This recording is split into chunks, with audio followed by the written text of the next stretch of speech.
Bonjour à tous, je suis ravie d'être là avec vous ce soir. Bien, n'hésitez pas, quand vous vous connectez, à me faire un petit coucou en commentaire, j'essaierai de les lire au fur et à mesure. Alors, je vais commencer par me présenter. Pour ceux qui ne me connaissent pas, avec qui j'ai encore jamais échangé, ou qui m'ont pas trop lu, ou qui me connaissent voilà, depuis récemment. Donc je suis Aude Salinaire, je suis coach depuis 2012. Je vais essayer de ne pas lire les commentaires tout de suite en même temps en fait, parce que je crois que ça va me perturber. Je les dirai tout d'un coup. Donc je suis coach depuis 2012 et on va dire la problématique principale que je traite est le fait de trouver sa place dans le monde du travail. Dans le monde tout court et notamment dans le monde du travail. Et je m'adresse essentiellement à un public de haut potentiel, de hypersensible et de multipotentiel. Donc voilà, et donc je faisais moi-même un autre métier avant de faire ce métier-là. J'ai mis du temps à trouver ma place professionnelle. Je viens du monde du droit. Après un cursus double, j'ai fait des longues études. J'ai été d'abord avocate, puis j'ai été collaboratrice parlementaire, puis j'ai été prof aussi, y compris à la fac, prof de droit. J'ai aussi été responsable juridique, et ensuite j'ai découvert le coaching et je me suis passionnée pour le coaching jusqu'à en faire mon métier à 100% et en quittant le monde du droit complètement. Donc voilà, donc ce soir on est là pour parler de la douance dans le monde du travail, suite à un co-direct que je devais faire avec Elodie du compte Elle et Graine mardi soir. On devait faire ça ensemble et malheureusement pour des problèmes techniques, je n'ai pas pu rejoindre Elodie sur son compte. Ça c'est les mystères de la technologie. Elle aussi ne pouvait pas le faire sur le mien. Enfin, bon, voilà. Donc j'ai décidé, oui, comme tu dis Abigail, qui était bien foireux, bah ouais, pourtant on a essayé, hein, y compris avec mon compte privé, tout ça, mais bon, Instagram, on avait décidé autrement. En tout cas, voilà pourquoi je suis là ce soir, pour reparler douance dans le monde du travail, donc pour ceux qui avaient loupé le direct avec Elodie, pour ceux qui avaient d'autres questions. En tout cas, il y avait eu énormément de questions mardi soir, on n'a pas pu répondre à tout, il y en a eu d'autres depuis, donc on va essayer de structurer un petit peu ça. Et si vous en avez en cours de route, n'hésitez pas à les poser, je descendrai le fil des commentaires. Je vais regarder un petit peu tout de suite, histoire de ne pas perdre trop grand chose. Coucou Elodie, bonsoir Evelyn, j'ai vu votre email, j'y répondrai. J'essaie de ne pas faire de bêtises en même temps. Bonsoir. Et hop là. Alors, dans toutes les questions qui m'ont été posées, il y a des grands thèmes qui reviennent.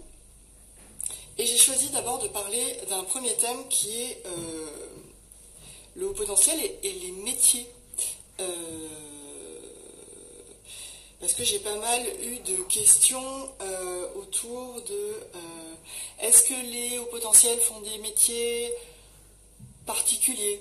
Est-ce qu'ils s'épanouissent mieux dans un univers ou un autre, dans l'univers du social, dans le monde de la justice? Qu'est-ce que j'ai eu d'autre? Je regarde mes notes en même temps. Ou est-ce qu'ils sont plus scientifiques? Et donc on va plus les trouver dans des métiers d'ingénieurs. Est-ce que après il y a après le contenu les questions sur le contenu du boulot, il y a aussi pas mal de questions. Est-ce que comme tu dis Abigail, on est tous des ingénieurs de l'espace. C'est exactement un petit peu le travers de ce genre de questions, c'est aller faire des généralités sur le haut potentiel en imaginant qu'il n'y a qu'une manière d'être au potentiel. Or, il y a 1000 manières d'être au potentiel. ce serait comme de dire tous les hauts potentiels n'aiment que la vanille et pas le chocolat. Ben non, il y a des hauts potentiels qui vont aimer la vanille, le chocolat, et d'autres la fraise, la pistache. Enfin. Et donc on va retrouver les hauts potentiels selon leurs affinités, selon leur domaine de compétences, d'expertise, selon le moment de leur vie, ce qu'ils ont envie d'explorer, parce que ça change aussi, dans tous les univers, que ce soit le domaine social, l'ingénierie, la boulangerie, le métier manuel. Il n'y a pas on va dire, de métier de prédilection pour les hauts potentiels. Il y en a qui vont être des journalistes. Enfin, il y a vraiment tous les métiers chez les hauts potentiels.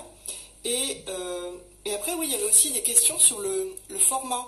Est-ce que le haut potentiel peut s'épanouir en entreprise, ou est-ce que seuls les métiers indépendants sont source d'épanouissement pour les hauts potentiels? Alors, je pense que vous aurez compris que je ne suis pas une grande fanat des généralités. Et donc là, je vais en faire une quand même, tout en nuançant un peu ma réponse. Oui, on peut être au potentiel et s'épanouir en entreprise. Et oui, on peut être au potentiel et s'épanouir en tant qu'indépendant. Mais c'est vrai qu'on va peut-être plus facilement retrouver les hauts potentiels dans des formats indépendants, alors que ce soit libéral ou artisan, enfin voilà, une manière de bosser dans une structure indépendante, quelle qu'elle soit, parce que il va pouvoir la construire sur mesure, son activité indépendante, parce que le rapport à l'autre sera plus minime, en tout cas moins structuré que dans une grande entreprise, ce qui peut lui causer bien des déboires, et ça on reverra, parce que moi j'ai fait un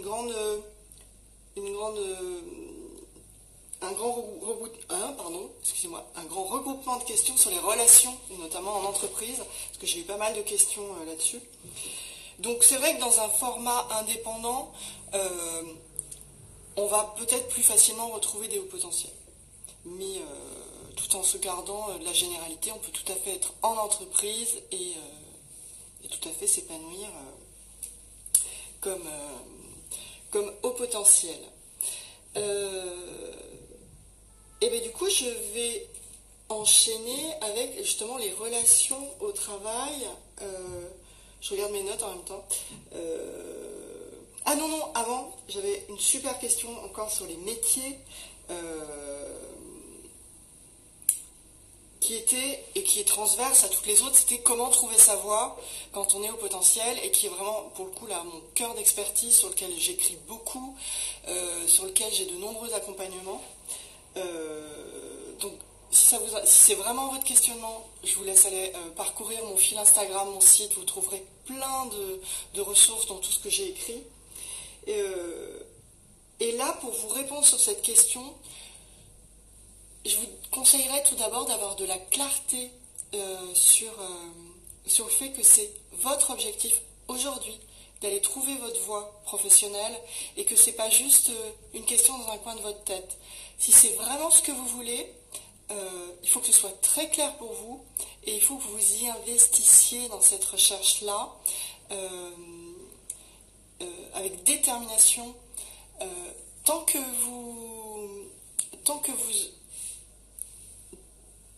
ce sera juste dans un coin de votre tête, tant que ce ne sera pas votre priorité, voilà, c'est le mot que je cherchais, ça ne pourra pas aboutir, parce que c'est vraiment quelque chose d'engageant et fort dans une vie.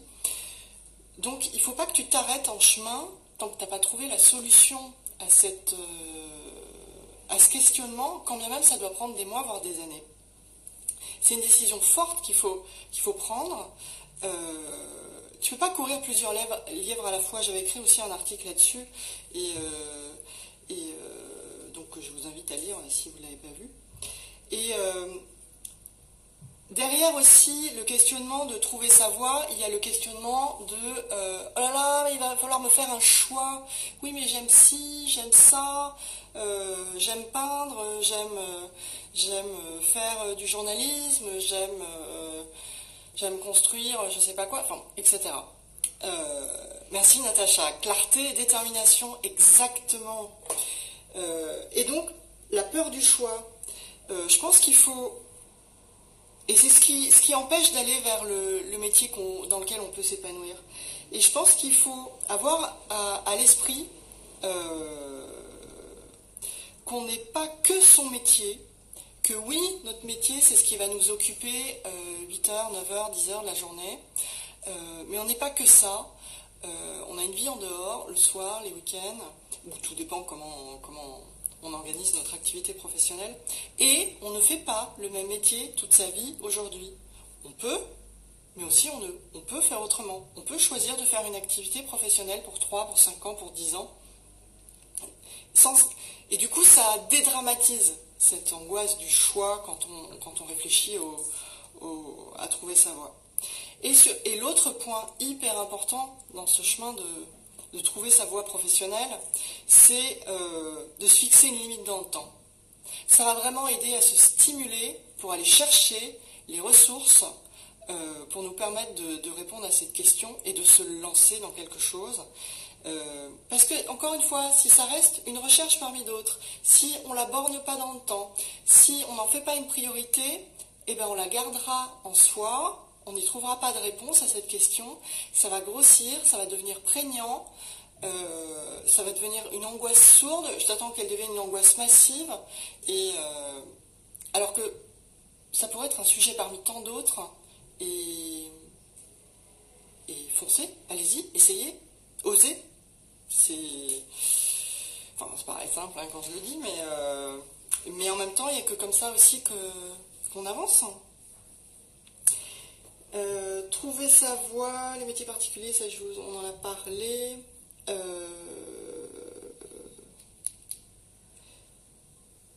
Oui, j'avais une question aussi un peu plus... Ouais, je vais revenir un petit peu sur les entreprises classiques.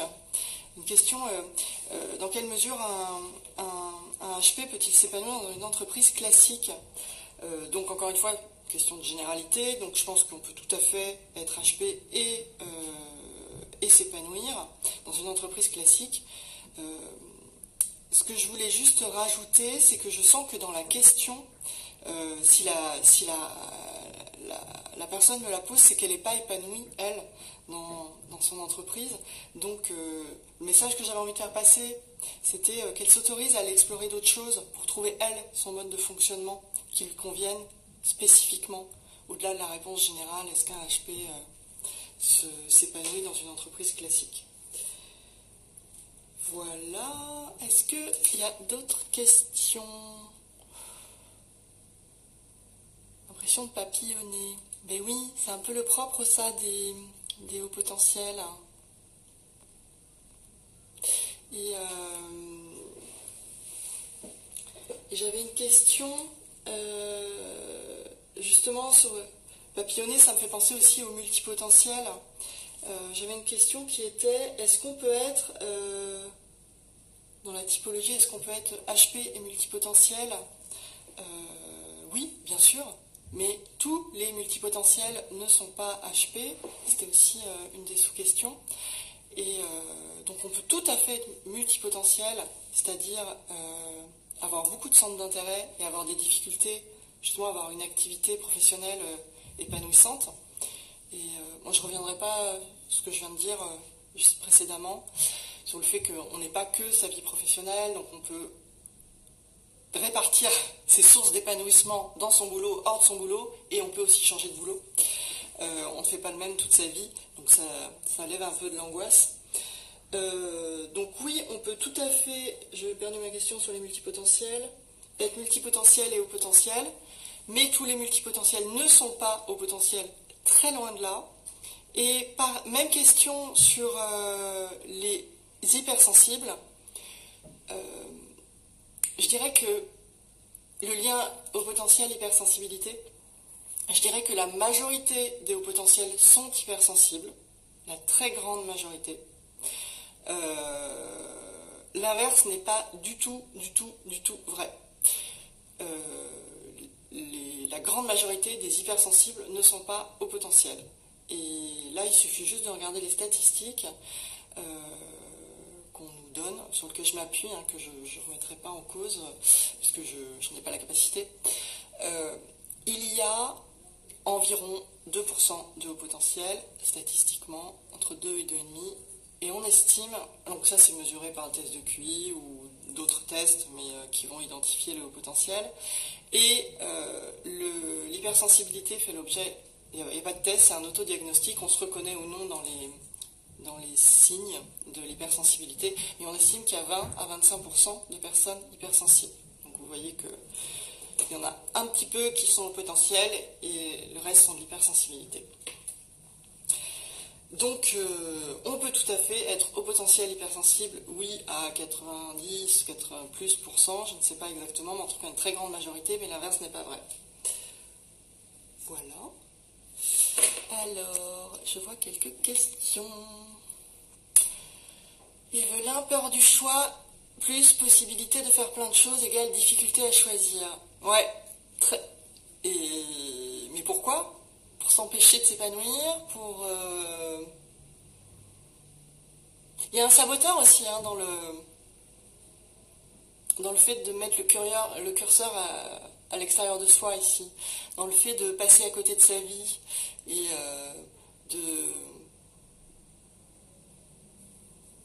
Je comprends que ça puisse être paralysant. Moi-même, je l'ai vécu hein, pendant quelques années. Mais c'est aussi parce que... Alors, je vais aller un petit peu plus loin sur cette réponse.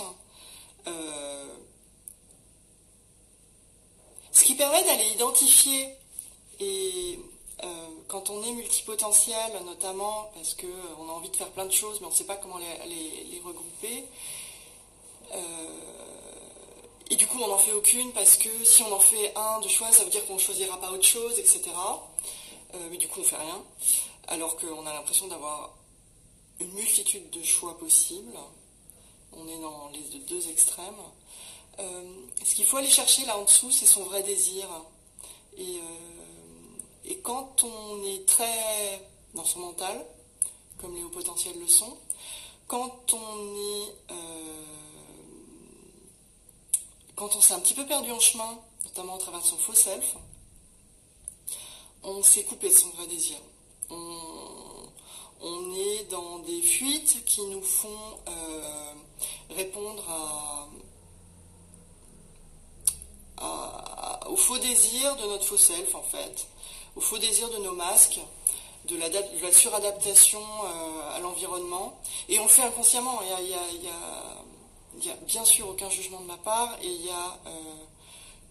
je jette la pierre à personne, enfin c'est pas le propos, c'est vraiment un mécanisme inconscient, et donc tout le chemin, notamment en accompagnement qu'on va faire, ça va être d'aller se reconnecter à son vrai désir, et ce chemin-là va naturellement en fait aller lever cette peur panique du choix. Elle aura tout simplement plus lieu d'être. Voilà, c'est une des pistes qu'on travaille pas mal en accompagnement. Ensuite, Charlotte, est-ce que partir seule à l'autre bout du monde peut aider à comprendre quelle est notre mission sur Terre? Alors moi, ce qui m'intrigue dans ta question, c'est le mot mission. Sur Terre, est-ce que tu sous-entendrais qu'on a quelque chose de prédéterminé avant d'arriver sur Terre et qu'il nous faut le découvrir? Moi, j'aurais tendance à dire que ce qu'on a à découvrir quand on vient sur Terre, c'est nous-mêmes. C'est se comprendre soi. Ce qui n'est pas une mince affaire quand on est au potentiel. Ça peut être l'affaire d'une vie. Hein. Et alors là, pour le coup, sur le côté partir à l'autre bout du monde, oui, ça peut être vraiment initiatique, ça peut être sain dans le sens où on va s'éloigner de ces notamment, alors je ne sais pas quel âge vous avez, Charlotte, mais si vous êtes jeune, voire encore étudiante, ça permet vraiment de se sortir notamment de ces injonctions parentales, du milieu duquel on vient. Donc ça, oui. Mais par contre, il y a autre chose contre lequel je mets en garde, et parce que je l'ai aussi pas mal vu en accompagnement, c'est s'imaginer qu'on va être quelqu'un d'autre à l'autre bout du monde. Les problèmes qu'on a, nous, à l'intérieur de soi, on les transporte avec nous à l'autre bout du monde.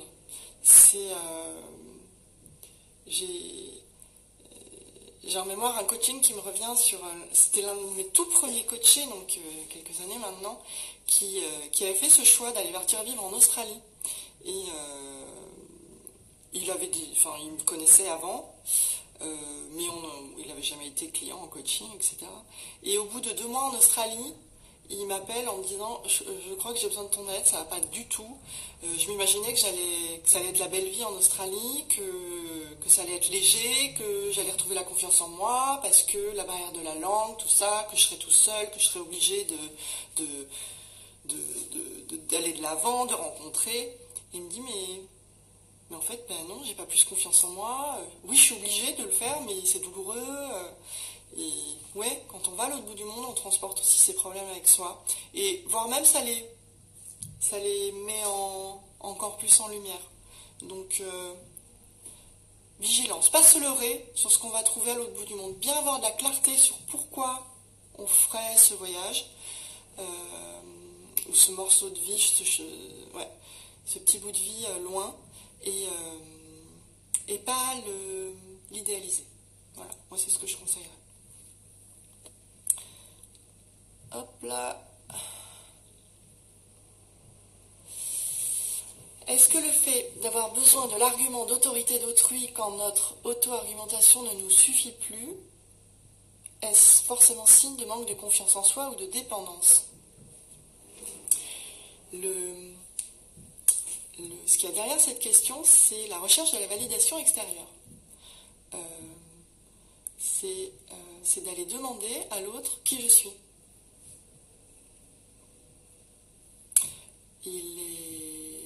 Le miroir de l'autre est important, ça c'est évident, et on vit avec le miroir de l'autre. Aller demander à l'autre qui on est dangereux, et l'autre ne sait pas qui vous êtes, l'autre ne va vous dire que ce que lui voit avec sa propre subjectivité, avec sa propre histoire, avec ses propres blessures, réglées, non réglées, avec son propre chemin. Donc ouais, faire très attention, et je dirais même, notamment chez les hauts potentiels, qui ont cette recherche très forte d'eux-mêmes, et aussi chez les hypersensibles, par leur côté hyper émotif, d'être très vigilants là-dessus, sur cette recherche de la validation extérieure, parce que cette recherche est la porte ouverte à des personnes malveillantes. Voilà, tout simplement. J'essaie de trouver les mots pour le dire bien, mais ouais, c'est... Et bon, on entend beaucoup parler des pervers narcissiques, mais sans forcément aller jusque-là. Mais ça peut être très blessant et très dur, ouais, de mettre le curseur à l'extérieur de soi, et d'attendre de l'autre qu'il nous valide. Donc vigilance, et de manière générale, enfin c'est vraiment de manière générale, toujours remettre le curseur à l'intérieur de soi, parce que tout part de soi, c'est notre regard, et c'est ce qui aussi permet je vais remettre les mots dans l'ordre, c'est ce qui permet aussi de faire le travail depuis soi, de faire le travail de connaissance de soi, justement, et d'aller un petit peu démonter ce faux self qui s'est mis en place pour de très bonnes raisons à une époque, hein, parce que c'est lui qui nous a permis d'interagir avec le monde, de nous protéger. Le faux self n'est pas un problème en soi, c'est la rigidification du faux self qui devient un problème, et voire même un très gros problème, puisque quand il est complètement en place, et il tient de plus en plus de place, et notre vrai self, du coup, perd sa place, perd de la place plutôt, et au point qu'on ne sait plus trop où on en est, on ne sait plus trop qui on est, on ne sait plus trop ce qu'on veut, et on va revenir sur la problématique de vrai désir dont je parlais il y a un instant. Donc ouais, vigilance sur la recherche de validation extérieure. Et tu dis, une porte ouverte à une personne qui souhaiterait avoir une emprise sur nous en quelque sorte. Exactement, c'est exactement ça. Alors qui souhaiterait consciemment, inconsciemment, hein, des fois ça peut être fait de manière très bien intentionnée, mais il peut y avoir aussi des abus, hein, alors je pense plutôt à des postures de parents qui, sous des prétextes bien intentionnés, vont avoir des postures intrusives et abusives sur leurs enfants, petits, moyens, grands, parfois. Donc oui, attention à ça. Et est-ce qu'il y a d'autres questions? Non. Alors je continue. J'en étais où? Ça j'ai répondu. Les hauts potentiels, les multipotentiels. Merci beaucoup, j'ai 29 ans, j'envisage de partir en Australie, justement, d'accord, parce que j'ai l'impression de bloquer ici, genre, c'est ça la vie. Et en même temps, la peur de fuir, effectivement, d'idéaliser. Bah, déjà, si vous avez peur d'idéaliser, c'est que vous idéalisez pas. Au moins pour partie. Et la peur de fuir, bah, qu'est-ce que vous fuiriez? Parce que si vous en avez peur, je pense que vous savez déjà ce que vous fuyez. Et est-ce que c'est pas plutôt la peur d'aller regarder en face ce que vous fuyez? Et peut-être qu'après, la solution, effectivement, d'aller passer quelques temps loin, mais avec de l'honnêteté, du coup. Vraiment, l'honnêteté, que ce soit dans le cœur, à l'égard de soi, sur pourquoi on fait la démarche. Mais effectivement, après, le questionnement sur c'est ça la vie, mais oui, aller voir ce qu'est la vie ailleurs, c'est une très très très bonne idée pour se nourrir et grandir. Hein. Ouais. Donc, oui, ayez l'honnêteté d'aller regarder ce que vous fuyez. Je pense que du coup, ça vous fera grandir, vraiment. Oui, j'ai répondu à la question sur les hauts potentiels et les multipotentiels. La réponse, brièvement, c'est tous les multipotentiels ne sont pas du tout tous hauts potentiels. L'inverse est plus vrai. Les hauts potentiels peuvent être majoritairement, on va dire, multipotentiels. Donc non, on peut tout à fait, pour te répondre, être multipotentiel et ne pas être haut potentiel. Voilà, pour te répondre brièvement. Donc je reprends le fil. Oui, j'avais fait une autre grande catégorie de questions sur les relations, notamment dans le monde du travail.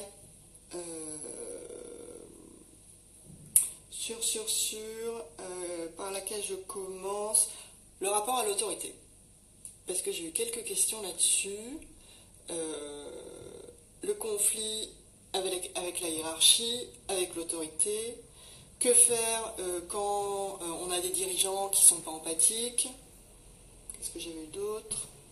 Ou un collègue exigeant aussi. J'avais eu ça comme question. Alors que ce soit un supérieur hiérarchique avec lequel on ne s'entend pas, avec lequel on est en conflit, qu'on considère pas assez empathique, qui ne nous comprend pas, ou que ce soit un collègue avec lequel on est en conflit,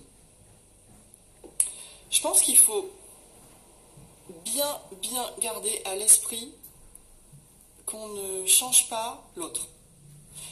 C'est valable dans les deux situations là décrites, mais c'est valable de manière générale. On ne change pas l'autre. On ne peut changer que son bout de relation à l'autre. La relation, c'est moi, un autre, la relation entre les deux.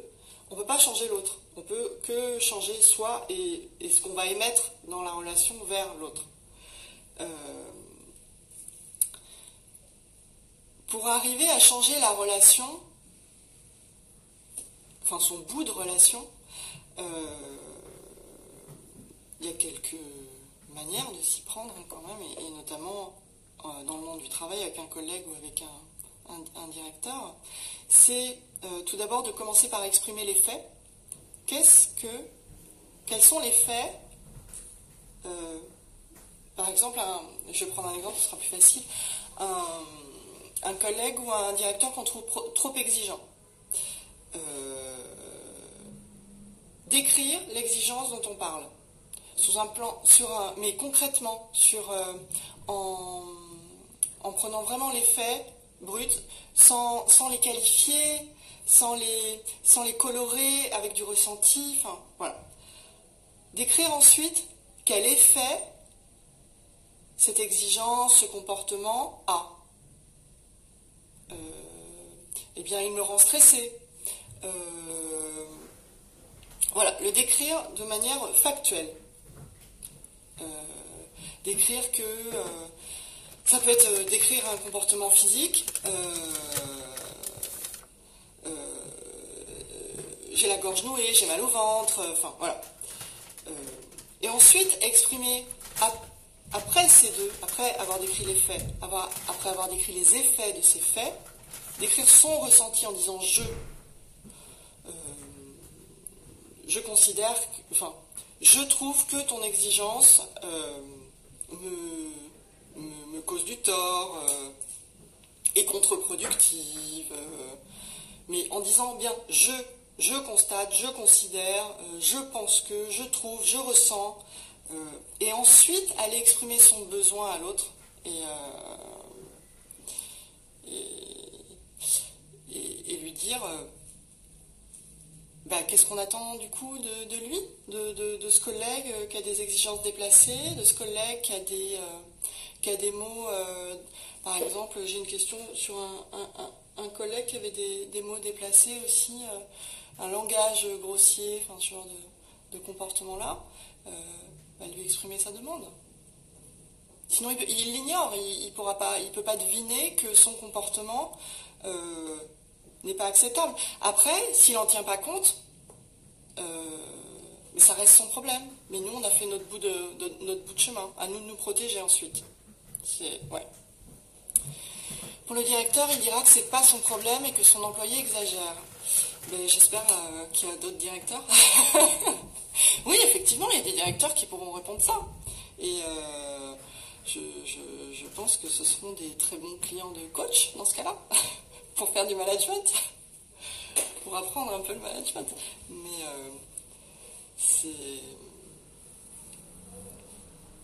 oui, tout à fait, c'est plus dur avec la hiérarchie, on est bien d'accord. Entre collègues, ça fonctionne même très très bien. Et dans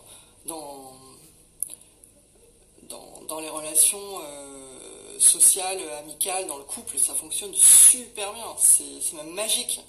Et moi, je sais que je l'emploie beaucoup dans les entretiens difficiles, où quand on doit annoncer des choses dures à entendre. Voilà. Faire des propositions qui, a priori, seront pas bien accueillies. C'est miraculeux les résultats qu'on peut avoir. Ce que je viens de vous décrire, en fait, c'est de la communication non violente. Donc vous pouvez retrouver ça sans problème sur tous les articles ou sites qui parlent de la CNV. Non, la CNV marche très bien au niveau vertical. Assuré, garanti même, très utilisé. Ensuite, qu'est-ce que j'avais comme question? Oui, ça, donc je vous ai parlé des relations de travail. J'avais aussi une question plus sur les travaux de groupe pendant les études. J'en avais deux, je crois. Où est-ce qu'elles sont? Où est ma deuxième?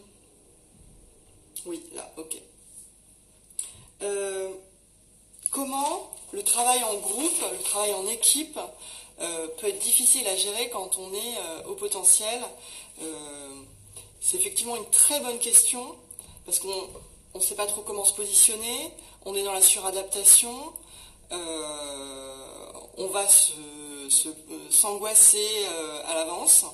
Moi j'ai vraiment souvenir des travaux de groupe aussi quand j'étais étudiante qui étaient calvaire, quoi. C'était la corvée de me dire flûte, pourquoi est-ce qu'ils nous donnent encore des travaux de groupe? Je marcherais très bien à le faire toute seule.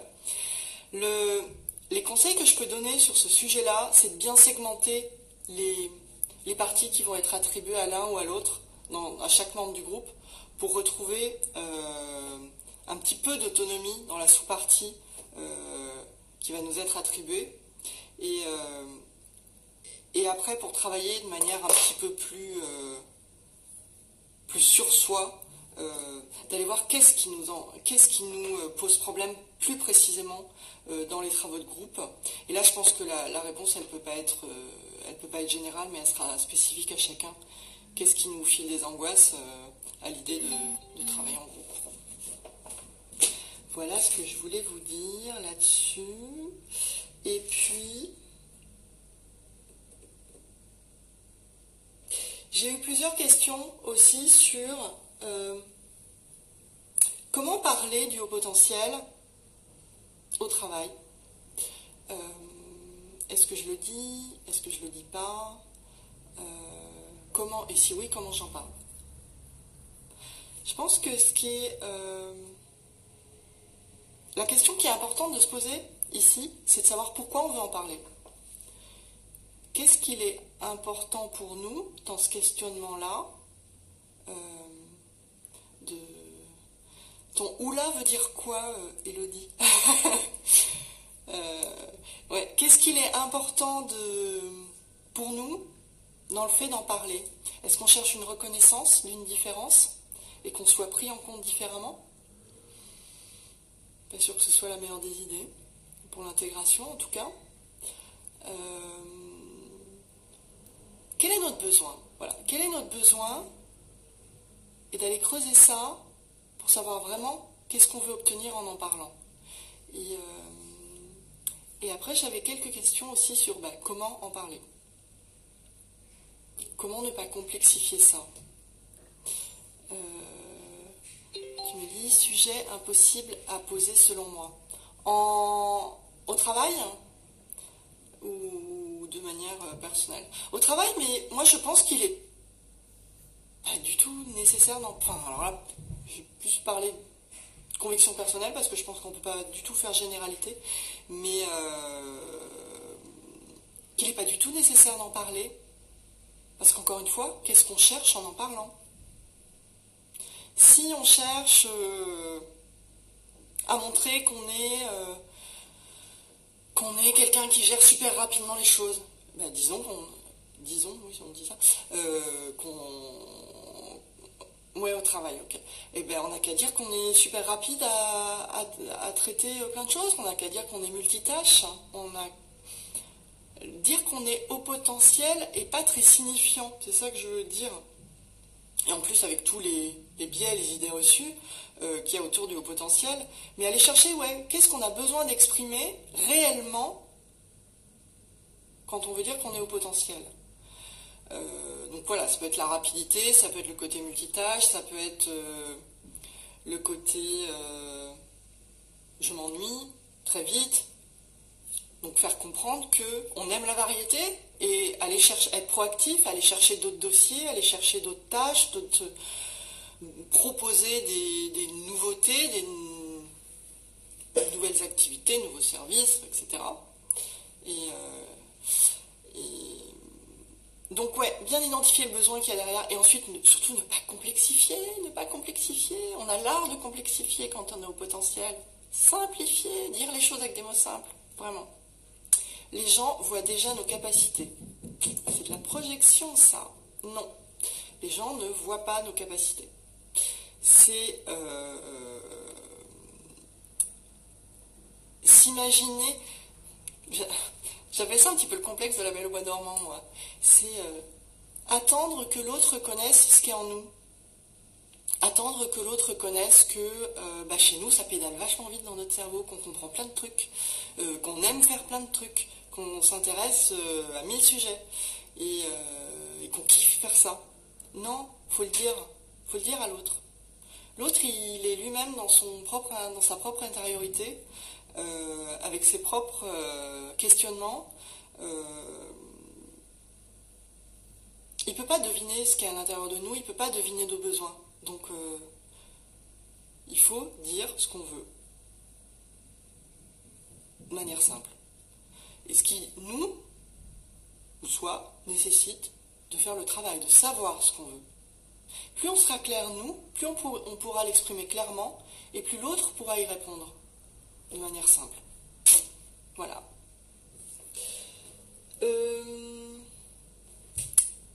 Pas d'autres questions?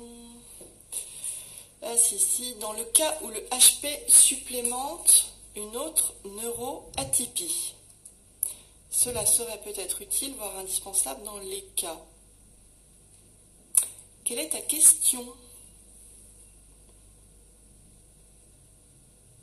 Je la relis pour chercher, mais non. Précise ta question, je te répondrai. Alors, qu'est-ce qui me reste comme question? Comment en parler? Comment le dire? Donc oui, savoir quel est le besoin derrière.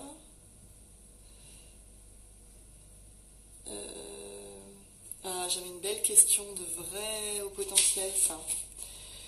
Comment lâcher prise et arrêter de tout analyser quand on est au potentiel? Ma réponse à cette question, c'est travailler la connexion à soi pour arriver à arrêter de tout analyser. Donc redescendre de son mental qui turbine tout le temps à plus de corps, plus de connexion à ses émotions, à ses ressentis. Alors là, vous avez 1000 manières de le faire.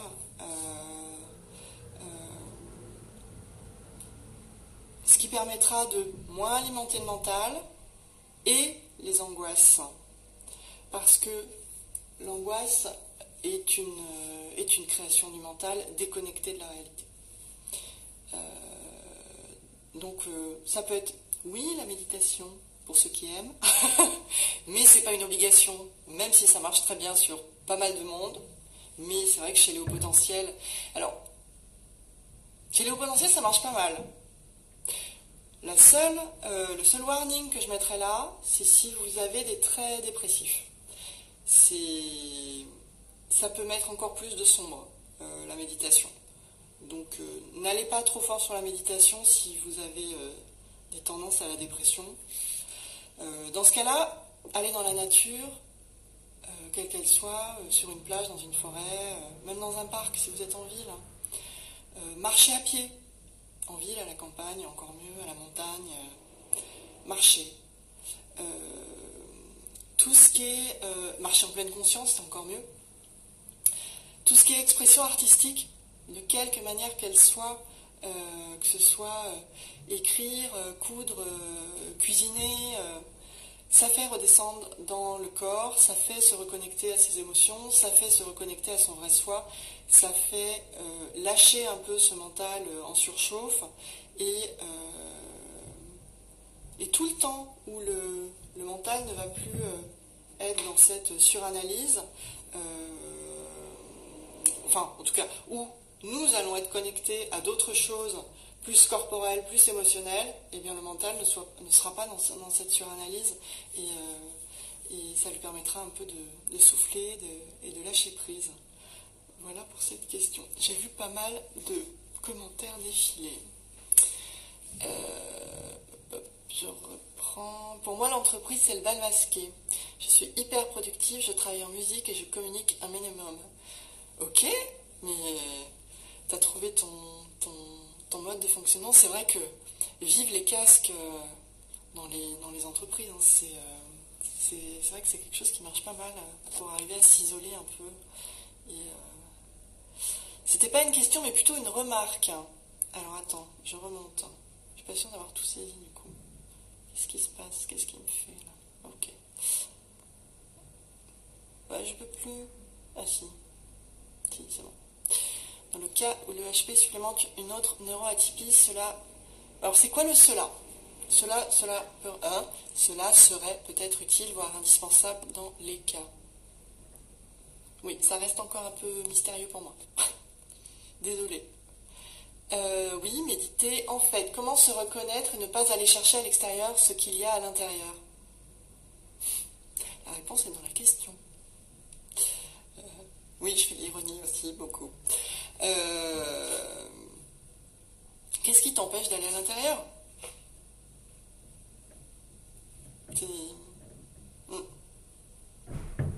Qu'est-ce qui bloque? Est-ce que c'est une peur? Est-ce que c'est...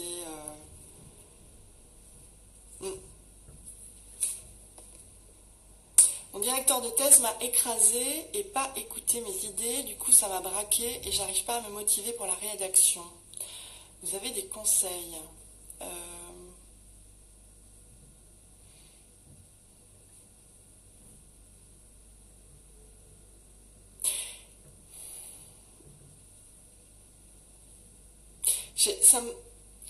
Ce que j'entends dans la question, c'est problématique d'affirmation de soi. Après, après, je peux être aussi totalement à côté de la plaque, puisqu'on n'est que sur quelques phrases. Donc voilà. Si tu es sûr de tes idées, documente-les, affirme-les, bats-toi pour elles, enfin, ouais. Et après, peut-être l'autre versant, un autre axe de réponse, ça pourrait être tu as le ressenti d'avoir été écrasé, ce qui est hyper fort comme mot, et le pas écouter dans mes idées. Est-ce qu'il y a quelque chose de l'ordre de la fierté blessée là-dedans? Et qu'est-ce qui est juste dans les idées de ce directeur et qui pourrait être entendable et acceptable? Et qu'est-ce qui est de l'ordre, et donc sur lequel tu pourrais rédiger, etc. Et qu'est-ce qui est de l'ordre de l'orgueil blessé et qui n'a pas trop sa place là et qui est à travailler de ton côté et voir à... Après, tu peux tout à fait aussi aller exprimer que son attitude est totalement inappropriée et n'a rien à voir avec la direction de thèse. Et tout en accueillant ses idées si elles sont réellement bonnes. Voilà ce que je pourrais en dire là. Ah, les commentaires, ça ne veut plus glisser, ça y est. Cela, le fait d'expliquer sa condition neurodéveloppementale. Je remonte pour aller refaire la phrase. Dans le cas où l'UHP supplémente une autre neuroatypie, cela sera peut-être utile, voire indispensable dans les cas. De l'expliquer, du coup, c'est ça?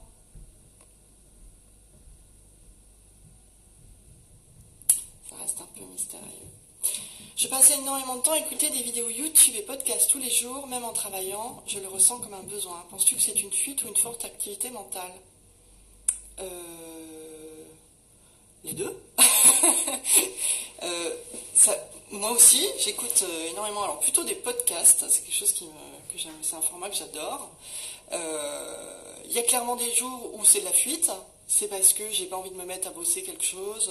C'est parce que j'ai touché du doigt, moi, quelque chose dans mon développement, et que j'ai pas trop envie d'aller regarder. Du coup, j'ai l'impression de faire quelque chose d'utile et je vois pas que je fuis une autre chose plus grosse. Ou il y a des jours où ça me nourrit vraiment. Là, j'en ai deux à écouter et je sais que je vais y trouver des pépites et que c'est pour me nourrir. Donc, je dirais que le sous-jacent, la question dans la fuite, on se demanderait pas si on fuit, si on ne fuyait pas. Voilà, c'est ça que j'ai envie de dire. Donc, va voir ce que tu fuis. Peut-être que c'est petit, hein, on ne fuit pas forcément des choses énormes, mais ouais. Le coming out en d'autres termes, ce dont vous parliez avant. Mais oui, ouais, sur le coming out, oui, c'est ce que je disais tout à l'heure, c'est quel est le besoin? Quel est le besoin sous-jacent de le dire? Moi, je sais que c'est quelque chose, alors, que je dis de manière totalement naturelle aujourd'hui, que je suis au potentiel et ça me pose aucun problème. Pour moi, c'est vraiment un non-événement. Alors, je précise vraiment, ça n'a pas du tout toujours été le cas. Hein. Pendant des années, j'étais encore beaucoup dans les idées reçues, du haut potentiel, je n'arrivais pas à m'en défaire. Aujourd'hui, oui, je suis brune et ouais, je suis au potentiel. Voilà. Pour moi, c'est du même ordre. C'est une de mes caractéristiques et c'est pas plus que ça. Après, oui, c'est ça aussi, c'est toute la charge émotionnelle qu'on met derrière ce mot-là. Moi, il n'y en a plus aucune aujourd'hui, du coup, j'en parle pas ou j'en parle, mais ça a le même impact. Donc si c'est un sujet d'en parler, c'est qu'il y a un sujet derrière et allez voir quel est son besoin de faire ce coming out. Voilà ce que je pourrais vous dire. Et je descends. Avec plaisir, Alexandre. Abigail, toi tu n'en serais jamais à dire que tu es au potentiel. Franchement, voilà, chacun voit midi à sa porte. Et si on en a le besoin, pourquoi on en a le besoin? Non, moi, c'est pas les podcasts de Slate que j'écoute. Comment stopper les angoisses, stopper les scénarios qui défilent quand quelqu'un a 10 minutes de retard? Ça n'a pas grand-chose à voir avec le haut potentiel, là. On va plutôt être sur soit une blessure d'abandon, sur un plan symbolique, hein. On n'est pas, ça ne veut pas dire qu'on a été abandonné d'une manière ou d'une autre. Soit sur des scénarios d'attachement du tout petit enfant qui ont été pas bien sécurisés. Ce qui crée à l'âge adulte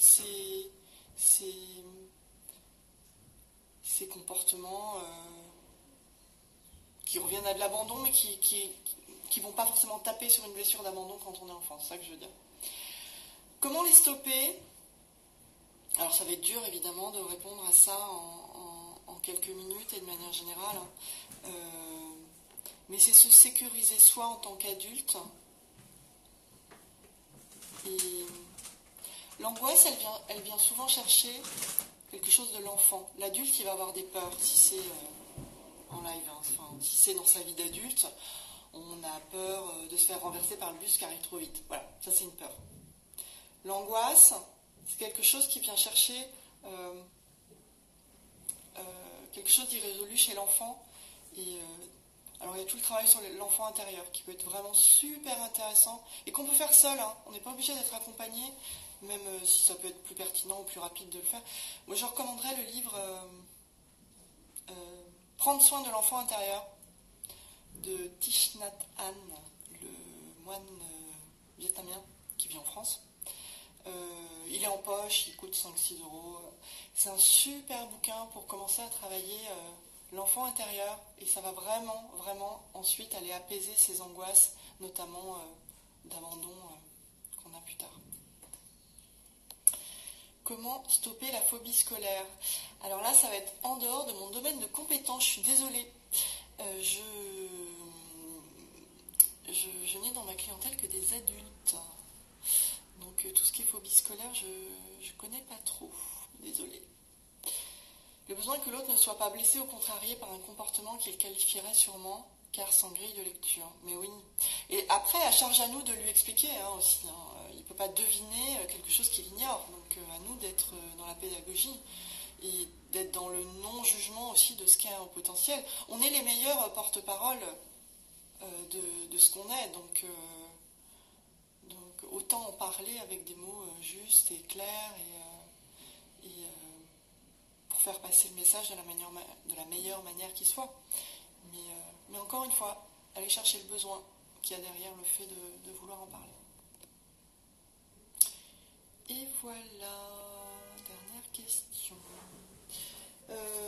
J'ai grosso modo fait le tour des questions qui m'avaient été posées. Alors je les ai mis ensemble pour essayer de faire rapide, et, parce que c'est vrai que j'en ai eu pas mal.